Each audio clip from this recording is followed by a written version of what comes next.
Bem pessoal, e bem-vindos ao meu canal. Hoje tenho o Ricardo comigo. O Ricardo é um empreendedor, alguém que teve muito sucesso espontaneamente no imobiliário e conseguiu, numa idade ainda muito jovem, conseguiu ser independente financeiramente. Além disso, o Ricardo construiu várias empresas, foi dono de várias empresas que acabou por vender. Então eu acho que ele é uma excelente pessoa para vos dar uns conselhos e para nos ajudar a nós a crescer. A minha primeira pergunta para o Ricardo é: Ricardo, tu sempre foste um empreendedor ou isso veio com o tempo, a aprendizagem? Sim, eu vou responder em inglês, porque é mais fácil para mim, porque eu sou canadiano e só falo um pouquinho de português. So was I always an entrepreneur? Was I always designed that way? I would say from a young age, I always had the spirit of an entrepreneur, always looking for an opportunity to make money, improve myself, be independent as possible.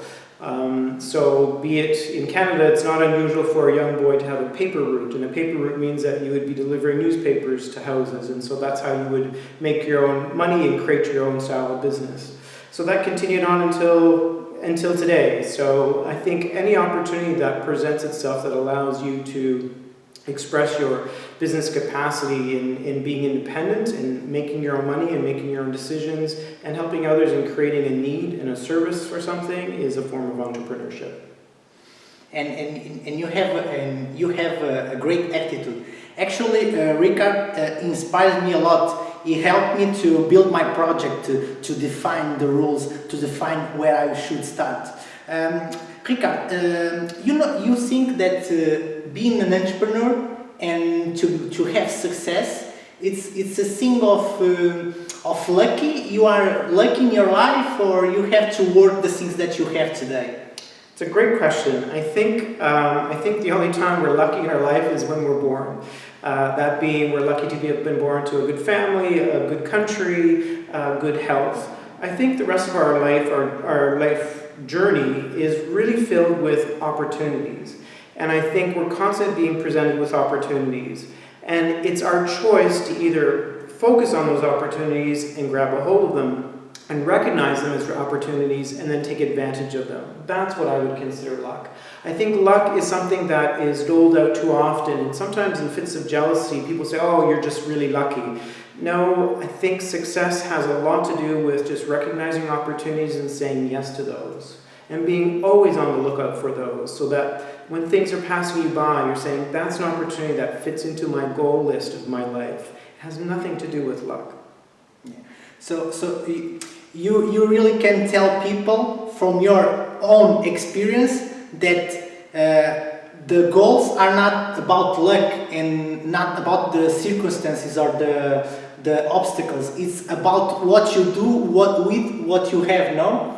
Absolutely, and I think anyone's path to success has always been paved by a lot of failures. I know mine has, and I appreciate having those failures and those real stumbling blocks. I mean, I am a very successful individual, but I'm also a person at one point that was quite desolate with money. When I was in my mid-20s, I had lost touch with my family, and my first job, as I had moved out to a big city, I'd lost within a few months, and I had to go on government assistance. I was so poor. So, it's really about stumbling along in your life and taking those stumbling blocks and then building a stronger fort for your opportunities in your later life. So you have talked about your failures and your things that doesn't go so well. So when your day a thing doesn't go as you want, what you do? How do you react when the thing doesn't go how you want them to go? Well, I think everyone wants to hear a very flowery response and saying, oh, I've just taken on a great attitude. I mean, of course, that's what you want to take on, but of course, we're always going to get frustrated. I think it's in human nature to become very frustrated and angry and upset.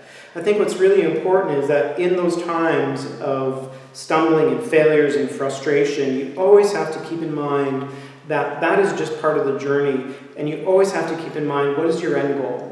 Know what the emotion is that you want to feel at the very end of achieving this specific goal. Because along the way, there's going to be frustration, and there's going to be people that will tell you, no, you can't do it, or there's going to be failures along the way, or absolute things that you're going to think, oh my gosh, how am I ever going to get to my goal? But if you really keep your goal in mind and more tap into the feeling that you're going to experience when you achieve that goal, because when you feel that on a very internal level and feel it emotionally, this is what it's going to feel like, this is what it's going to, it's going to feel like through every ounce of my body, that when you hit those frustrating times and those stumbling blocks, it's okay to get angry, but then take a moment to say, you know what, this is just part of the journey. Just reassure yourself that that is part of the journey. It's okay to be a failure. So we are having this interview, as I tell you, because actually Ricard gave me very good advices. And I want to share this advice with you, to help you with your projects, with your things that you want to achieve. And maybe you can put some idea in your mind that's going to help you to finally go further your difficulties. So, Ricard, what will be an advice that you will give to someone that is starting his project, that is starting his company, that has a company and things are not going so well? So what will be an advice to those people that are struggling and fighting and for their business? Well, like I said before, I think the most important thing is for you to remember why are you doing this?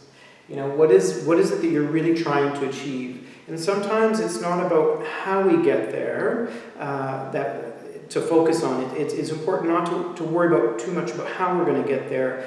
Initially, when you're trying to plan your life, your career, your business that you want to start, whatever it is, keep the end goal in mind. What is it? And write that out. Whether it's achieving a degree at a university, write out your name with those letters behind. If it's a certain income that you want to achieve, write down your name and then put, I earn this much. And write down exactly what that's going to look like, because that is the focus that you need to keep. And I would suggest, keep that on a piece of paper and look at that every single day. That's something that was very key to my success. Is I wrote down my objectives on a piece of paper that I looked at every day. I had it in my mirror, in my bathroom. I had it on my car visor, so when I flipped down to block the sun, those goal lists would show up. And I had it on my inside of the flap of my phone, in my book, so I was constantly imprinting on my mind what my goals were. It wouldn't just enter my mind to say, I want to achieve, a degree in rehabilitation medicine, which I did. I wrote it down, and by writing it down, it solidifies it. It also triggers a certain part of our brain that helps us always catch those opportunities that float by us, that plug into that goal that we have imprinted on our mind. But it has to be physically written. So that's a very important key. And actually another thing that make you come here to my channel is that you have very good mind and physical habits, and you just keep going further and keeping wanting to be more and to experience more and to learn more. I see you and I see a person that wants more from life, that want to learn more, that want to have more formations, that want to get better, that want to get healthier and fitness. And how has been this journey for you? Do you think it's really important to people who has companies to stay healthy, to care about self-development and to care about being a better person? It's important? It's absolutely important. I think some of the key components to my success is I was always tapping into the best coaching available. And I will admit that I used a lot of life coaches over my career. I also took a lot of educational development courses, so educational in terms of self-development courses. I think we're naive to think that we shouldn't have someone else or another form of education bettering ourselves. I think if we believe that we read one self-help book and we're good to go is a big mistake. I think if we take on one life coach for a 6-week period and think, okay, we're good to go. No, I think it's a constant journey. I think it's a constant improvement journey of yourself. I think that's very important, and you really do have to invest in yourself. So I invest in myself mentally and physically. I think having physical fitness is a really important part of a good mindset. Yes. It's really, really important. It helps you, fight through those 10-kilometer races that I used to participate in, thinking at the 5-kilometer, oh my gosh, I can't keep going, but another 5, I kept going. That happens in business too, where you think, gosh, I've just lost 5 contracts, I need to keep going to get another 5 contracts. That makes you feel with more energy. Absolutely, and I think that's really important, is that when we are stressed, we have a lot of cortisol dumping into our bodies, and physical fitness helps to dissipate that. It also keeps us motivated, and it helps with depression, because there's going to be some peaks and valleys as we go along in our life, whether it's through our career, family, and other stressors that. And that's have a direct impact in your goals, no? Absolutely, absolutely. So I think by keeping yourself physically fit and having good nutrition is really important, but also the psychological component of having a really good team support and constantly feeding your brain and growing your brain. So that, as I said, life coaching, self-development courses, books, any opportunity that you're constantly plugging into improving yourself. So, Ricard, a thing that I support a lot in this channel is the entrepreneuring attitude, okay? That we have an attitude that is an attitude that you do and that you search for more and that you want to do more for the world and for the community. You think that this attitude is important and it has to be more present on our society? Yeah, I think it would be a great place to see the world with more entrepreneurs. I think one of the things that we create is opportunities for other people, and I think that was one of the biggest things that gave me a lot of joy, was knowing my companies that I developed was always giving an opportunity for one other person, whether it was one other part-timer, 10 other part-timers, or 10 other full-timers. There was always opportunity, and my business would always be influencing or be influenced by someone else's business. So I think entrepreneurs are a really important aspect of life, and I think, sure, we should see more of them. And, big companies were all formed from an entrepreneur, an idea. And so I think in this day and age, in our modern society, I think we're just ripe for sharing great ideas and great opportunities. So entrepreneurship is definitely the way, no? It's the way. I mean, I've seen a huge change in my career, of working for 30, 40 years and in that shift going along, where before it used to be, you want to work for a company, as soon as you get out of school, and now it's like, I want to start a company. That's a great attitude. And that requires a lot of work, but I think with the right skills, the right coaching, the right support, that's how you become an excellent entrepreneur. And anytime that people want to get better, the world gonna get better. Absolutely, absolutely. So, Ricard, if you could tell 3 or 4 phrases or things to guys that are starting their thing, what will be your advices to them, and what do you say to them so they don't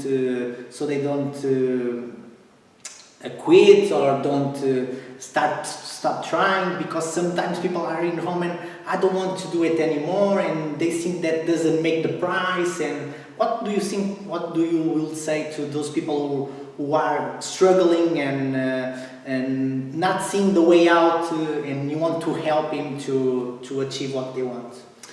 Well, gosh, that could take up a whole hour in itself.